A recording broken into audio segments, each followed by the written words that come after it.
दोस्तों आप सबका एक बार फिर से हमारे इस प्लेटफॉर्म पे स्वागत है। दोस्तों जैसा कि आप सबको पता होगा कि आरआरबी एनटीपीसी का जो न्यू ग्रेजुएट लेवल एनटीपीसी का वैकेंसी है वो रिलीज कर दिया गया है।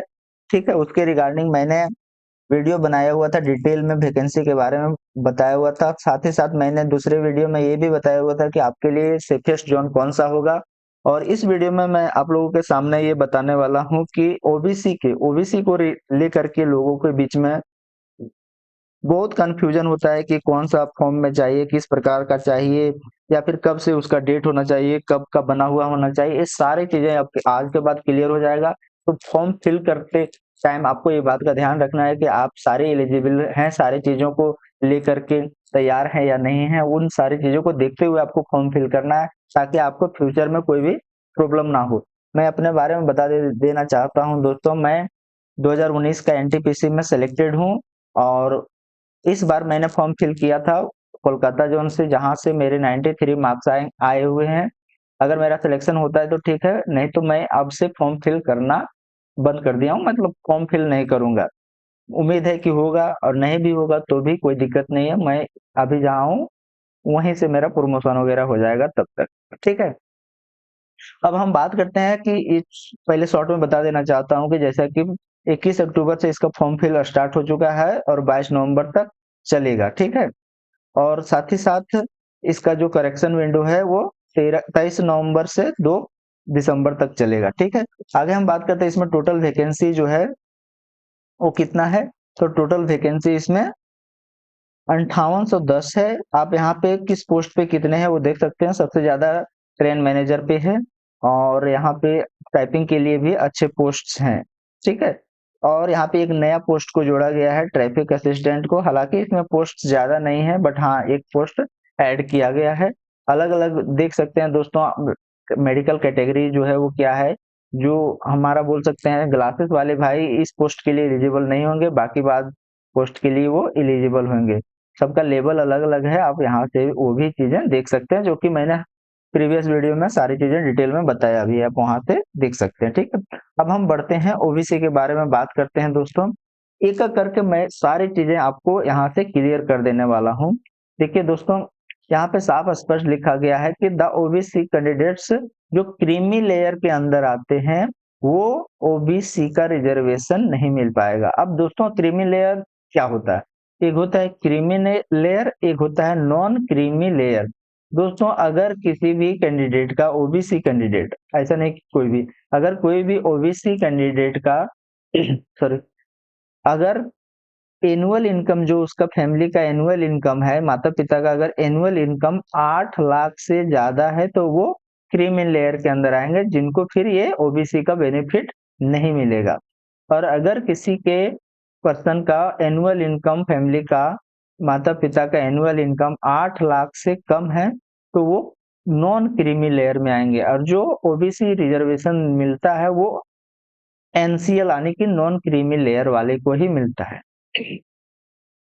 आगे बोला जा रहा है कि ओबीसी जो क्रीमी लेयर है वो ओबीसी में रिजर्वेशन नहीं ले सकते हैं, बट दे में be consider as UR, UR के लिए वो एलिजिबल रहेंगे। ठीक है, और उसमें अगर आप एलिजिबिलिटी कंडीशन फुलफिल करते हैं कि यूआर वाले कैंडिडेट से अगर आप अधिक कटअप लेकर के आते हैं तो आप भी यूआर के लिए एलिजिबल होंगे। बाकी बात नॉन क्रीमी लेयर वाले, एसटी एससी सब है एलिजिबल यूआर वाले में। ठीक है, तो ये सारी चीजें हैं। आगे हम बात करते हैं कि जो ओबीसी रिजर्वेशन करेंगे उसको ओबीसी एनसीएल सर्टिफिकेट जमा करना, मतलब एक तरह से जिस टाइम डॉक्यूमेंट वेरिफिकेशन होगा उस टाइम आपको एनसीएल सर्टिफिकेट बनवाना ही पड़ेगा, और उसका एक प्रिस्क्राइब्ड फॉर्मेट दिया हुआ है अनेक्सर 2, उस फॉर्मेट में आपको जमा करना पड़ेगा। देख सकते हैं यहाँ पे अनेक्सर 2 में दिया हुआ है, इस फॉर्मेट में आपको यहाँ पे जमा करना होगा डीवी के टाइम में। ठीक है, और इसका जो सर्टिफिकेट है यहाँ पे स्पष्ट लिखा गया है, सबसे मेन चीज यही चीज है दोस्तों। इसका जो एनसीएल सर्टिफिकेट होगा वो 1 अप्रैल 2025 के बाद का होना चाहिए। और कब तक का होना चाहिए? Closing date of the online application for this, जो भी सीईएन है वो सेंट्रल एम्प्लॉयमेंट नंबर जो भी है, वो नोटिस जो आया हुआ है उसका जो लास्ट डेट, जैसे लास्ट डेट कब है 20 20 नवंबर है, 20 नवंबर इसका लास्ट डेट है। तो 20 नवंबर से पहले का होना चाहिए और 1 अप्रैल के बाद का होना चाहिए। अगर आपका 1 अप्रैल से लेकर के 20 नवंबर के बीच का सर्टिफिकेट बना हुआ है तभी आप ओबीसी एनसीएल में अप्लाई कर सकते हैं, अदरवाइज आप नहीं कर सकते हैं। तो आपके पास अभी इनफ टाइम है, अगर आप चाहेंगे तो 1 महीना के अंदर आप बनवा सकते हैं ओबीसी सर्टिफिकेट। ठीक है, आगे बोला जा रहा है कि the certificate number, date of issue और caste as mentioned in the certificate must be provided in the online application. देखिए आपके पास एक ऑनलाइन एप्लीकेशन होगा, ऑनलाइन जो बनवाएंगे ओबीसी, उसमें स्पष्ट स्पष्ट लिखा हुआ रहेगा सर्टिफिकेट नंबर क्या है, डेट ऑफ इशू कब हुआ है, कौन सा कास्ट है, ये सारी चीजें उसमें लिखा हुआ रहेगा। ठीक है, तो जो आप प्रिस्क्राइब्ड फॉर्मेट इसमें देंगे, यहाँ पे आपको सारी चीजें लिखना भी पड़ेगा कि आपका सर्टिफिकेट नंबर क्या है, इशू जैसे यहाँ पे है लिखा हुआ है, रिजोल्यूशन नंबर भी लिखना पड़ेगा। वो सब बाद में आपको पता चल जाएगा, आपको उतना टेंशन लेने की जरूरत नहीं है। तो उसमें सारा चीज लिखा हुआ रहना चाहिए।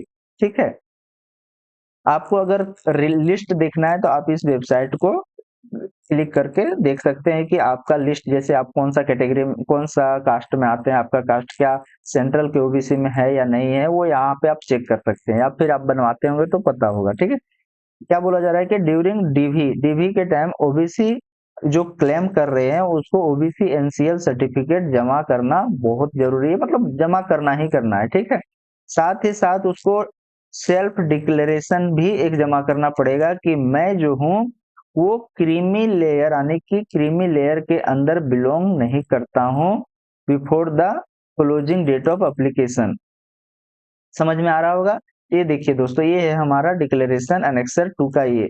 ठीक है, इसमें ये बोला गया है कि मैं जो हूँ वो नॉन क्रीमी लेयर में आता हूँ, यानी कि क्रीमी लेयर में मैं बिलोंग नहीं करता हूँ, यानी कि मेरी एनुअल इनकम है जो फैमिली का वो 8 लाख से कम है। ठीक है, तो इसमें आपको भर के देना पड़ेगा, आपको किसी से बनवाने की जरूरत नहीं है, सिर्फ आपको इसमें खुद से भरना है, साइन करना है, बस इतना ही करना है, इसमें बनवाने की कोई जरूरत नहीं है। ठीक है, बनवाना सिर्फ आपको ओबीसी एनसीएल सर्टिफिकेट है, जिसका जो ऑनलाइन करेंगे वही इसमें आपको साइन करवाना पड़ेगा बाद में जाकर के ऑफिसर से, और ऑफिशियल सील लगवाना पड़ेगा। ठीक है, ये चीजें डीवी के टाइम होगी, उस टाइम बताया जाएगा, फिलहाल फॉर्मेट में दिखा दे रहा हूँ, फिलहाल आपको ऑनलाइन बनवाना है। ठीक है, अब देखिए दोस्तों, यहाँ पे साफ साफ लिखा गया है, बहुत लोग ये कमेंट करेंगे कि दोस्तों कि मैंने ओबीसी से क्लियर भर दिया मिस्टेक से, या फिर मैं नहीं ओबीसी जमा कर पाया तो क्या मेरा सिलेक्शन होगा नहीं होगा, ये सारी चीजें बहुत सारे क्वेश्चन आएंगे।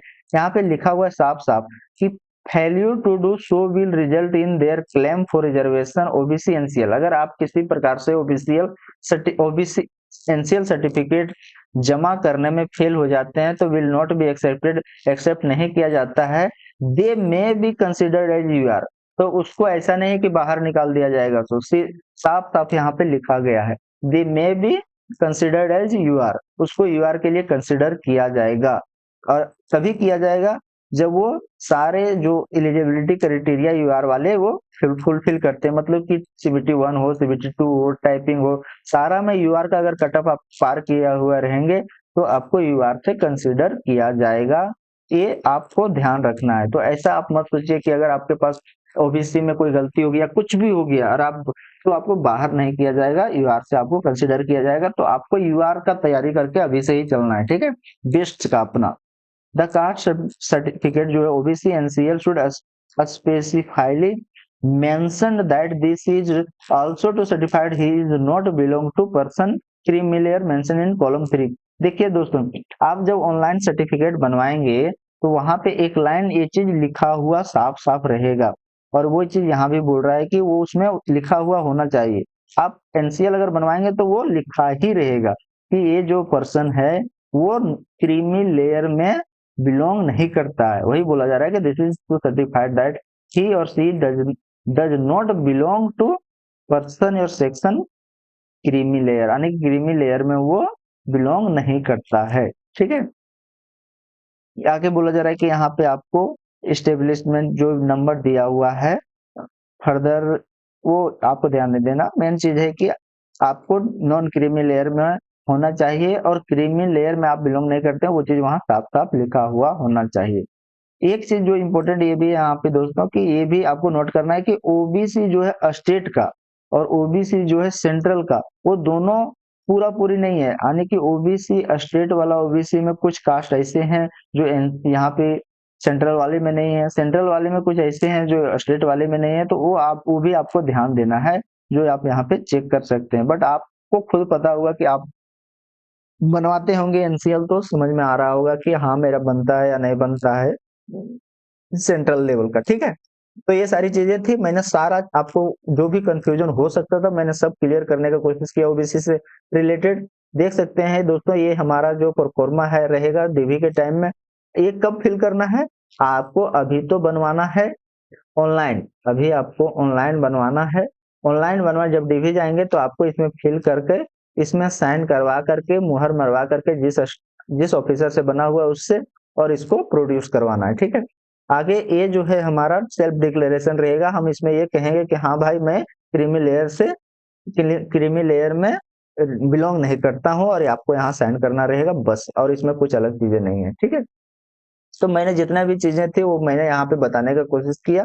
ठीक है, तो आज के लिए इतना ही, मिलते हैं फिर नई किसी वीडियो में। अगर आपको कोई भी क्वेश्चन होगा तो आप मुझे टेलीग्राम पे मैसेज कर सकते हैं, जिसका लिंक जो है नीचे कमेंट बॉक्स में, नीचे आपका डिस्क्रिप्शन में दिया हुआ, आप वहां से डायरेक्टली जुड़ करके हमें डायरेक्ट मैसेज कर सकते हैं। मैंने पिछले 3 से 4 दिनों में लगभग लगभग 1000 लोगों से अधिक लोगों का जवाब देने का कोशिश किया। अगर हमारा एफर्ट अच्छा लगे तो प्लीज हमें एक लाइक कर दीजिएगा, इस वीडियो को सब्सक्राइब करके अपने दोस्तों में शेयर जरूर कीजिएगा। और अगर आपको कोई और क्वेश्चन है तो आप मुझे नीचे पूछ सकते हैं। अब और कोई और सेक्शन में अगर आपको कंफ्यूजन हो और लगता है उस पे वीडियो आना चाहिए तो वो भी आप नीचे बता सकते हैं। आज के लिए इतना ही, मिलते हैं नई वीडियो में। जय हिंद।